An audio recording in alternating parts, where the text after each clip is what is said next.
Saudara Menteri dan jajaran memperhatikan nasib dan kejahatan guru honorer di Indonesia. Ya. Saya merekomendasikan hendaknya dapat diprioritaskan guru honorer yang umurnya di atas 35 tahun karena mereka tidak punya berpeluang untuk ikut tes CPNS. Dan kita harapkanlah dengan adanya ini tidak ada lagi kita dengar guru yang honornya 300.000 per bulan lagi. Yang berikut 2 poin yang berkaitan dengan berkaitan dengan guru honorer dan rekrutmen untuk tenaga P3K dari honorer. Ini juga suatu hal yang luar biasa, Pak Menteri, karena ini menjadi banyak pertanyaan di masyarakat, terutama di lingkungan pendidikan. Tadi saya sering sekali mendapat masukan dari Bapak Ibu mengenai siapa yang harus diprioritaskan untuk tes honorer menjadi P3K. Mungkin perlu saya tekankan lagi Bapak Ibu bahwa konsep diprioritaskan itu sudah tidak relevan lagi di dalam sistem tes ini. Karena semua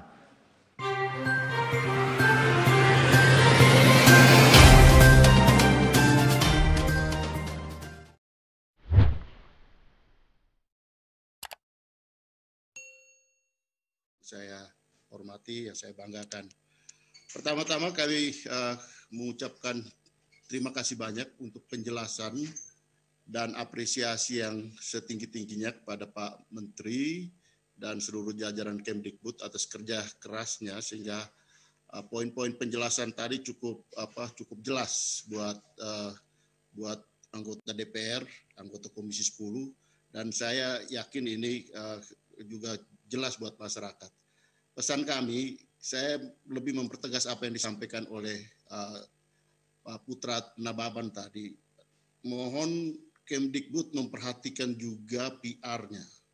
Sehingga informasi-informasi seperti ini kemudian masuk ke masyarakat, ini dengan informasi yang lugas, yang benar. Sehingga dengan demikian, tadi istilahnya Bung Putra tidak menimbulkan kegaduhan yang tidak perlu, yang membuat kita harus menjawab hal-hal yang sebenarnya bukan menjadi permasalahan. Nah, itu yang pertama yang berkaitan dengan PR dari Kemdikbud. Mohon ini menjadi perhatian. Yang berikut 2 poin yang berkaitan dengan berkaitan dengan guru honorer dan rekrutmen untuk tenaga P3K dari honorer. Ini juga suatu hal yang luar biasa, Pak Menteri, karena ini menjadi banyak pertanyaan di masyarakat, terutama di lingkungan pendidikan.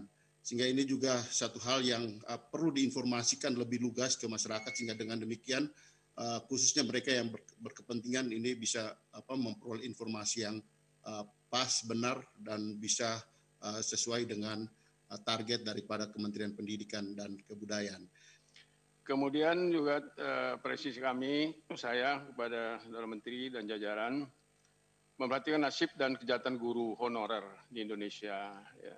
Saya merekomendasikan hendaknya dapat diprioritaskan guru honorer yang umurnya di atas 35 tahun karena mereka tidak punya berpeluang untuk ikut tes CPNS. Dan kita harapkanlah dengan adanya ini tidak ada lagi kita dengar guru yang honornya 300.000 per bulan lagi. Padahal kita tahu bahwa guru-guru honorer lah yang paling berada di sekolah. Ya, saya menemui sekolah negeri, guru negerinya tak ada. Semua honorer. Nah, guru negeri ada namanya tapi tidak pernah muncul, mereka hanya ada di kota, ya, pindah tugas. Kedua yang heboh ya diberitakan karena kita tidak dapat informasi, UN jadi AN. Nah, ini sama-sama N ini ketakutan kembali diterima oleh terutama kepala sekolah dan guru-guru. Mereka merasa begitu diumumkan UN tidak ada, itu sangat disambut gembira. Suatu hal yang merdeka lah mereka. Tapi begitu ada lagi dengar ini, maka mereka takut ya, karena kepala sekolah, guru-guru itu berapa bulan sebelum hari UN itu, waduh dipanggil kemana-mana. Ya, ke kabupaten dipanggil, terus sampai keamanan ke polisi dipanggil, terus dijaga lagi sekolahnya 24 jam, dan itu semua meluangkan energi luar biasa. Nah, saya mengharapkan AN ini dikaji mendalam dulu, ya oleh pakar-pakar, libatkanlah pakar-pakar pendidikan di kampus-kampus. Kemudian ada naskah akademiknya, kemudian tinjauan hukumnya. Ya. Kalaupun dilaksanakan, jangan dulu secara nasional. Ibu kota saja dulu, ibu kota provinsi. Ya, Indonesia sangat luas, sangat besar. Kalau dikatakan kita letakkan peta Indonesia dengan skala yang sama dengan peta Eropa, ada 16 negara Eropa, satu Indonesia, saking besarnya. Jadi jangan dulu sekali grup secara nasional, karena ini simpang siur ini. Kita main aja bertahap. Ibu kota, ibu provinsi dulu, nanti baru meningkat lagi ibu kota kabupaten dan seterusnya. Jadi bertahap, jangan sekali grab ya dengan bahasa N ini orang kembali lagi takut dan macam-macam. Mohon dukungan Komisi 10 dalam sosialisasi AKM. Harapan kami juga nanti dari timnya Pak Toto mungkin akan disiapkan baik dari sisi FAQ gitu ya, atau mungkin bahan sosialisasi agar Komisi 10 itu bisa menjawab pertanyaan-pertanyaan dan menghilangkan misinformasi Pak di dapilnya masing-masing. Agar di webinar-webinar tersebut itu udah jelas. Saya suka sekali rekomendasi Komisi 10 bahwa di webinar-webinar AKM itu harus selalu ada wakil dari Kemendikbud ataupun Komisi 10, karena sekarang Komisi 10 sudah jelas penjelasannya bahwa ini adalah pemetaan sekolah dan hanya pemetaan sekolah. Jadi saya sangat setuju itu dengan inisiatif itu.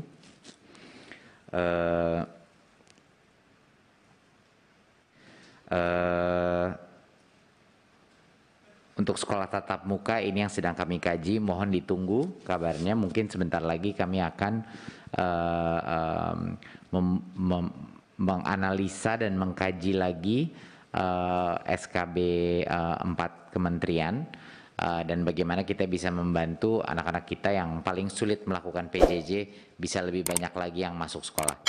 Saya konsisten dari awal membilang bahwa objektif utama, prioritas utama saya adalah mengembalikan anak ke sekolah tatap muka, tapi seaman mungkin.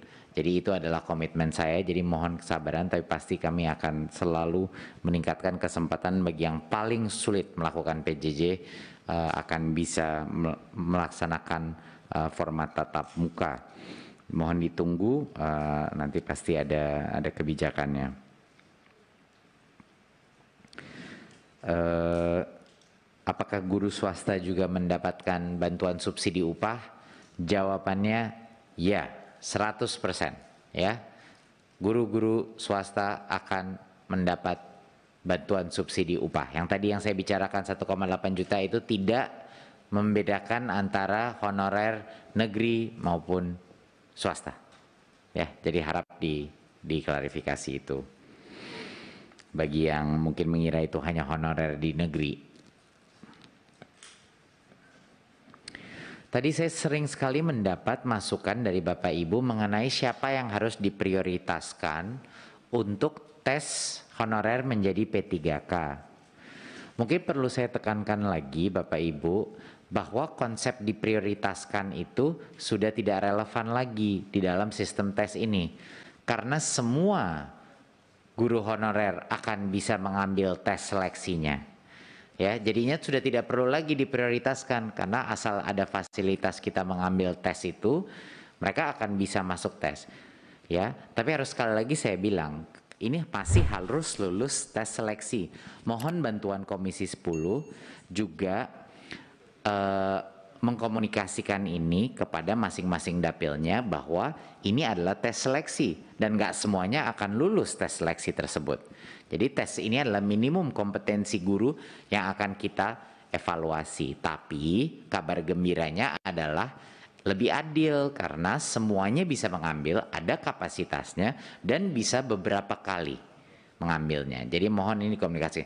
Jadinya kalau ada yang mau memprioritaskan, kita prioritaskan daerah 3T dong, kita memprioritaskan guru yang sudah lama dong, dan lain. Nah, semua pertanyaan-pertanyaan itu sudah tidak relevan lagi karena tidak ada masalah kapasitas mengambil tes tersebut. Semuanya boleh mengambil tes tersebut. Dan kalau mereka lulus, mereka akan mendapatkan status P3K. Untuk yang masalah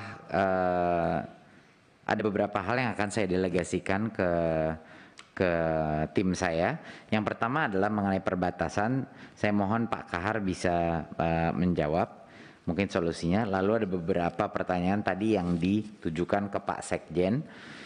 Sama mungkin ada beberapa isu mengenai perguruan tinggi yang bisa dijawab oleh Pak Nizam. Saya kira itu 3 dulu. Jadi mungkin mulai dengan Pak Kahar dulu. Terima kasih.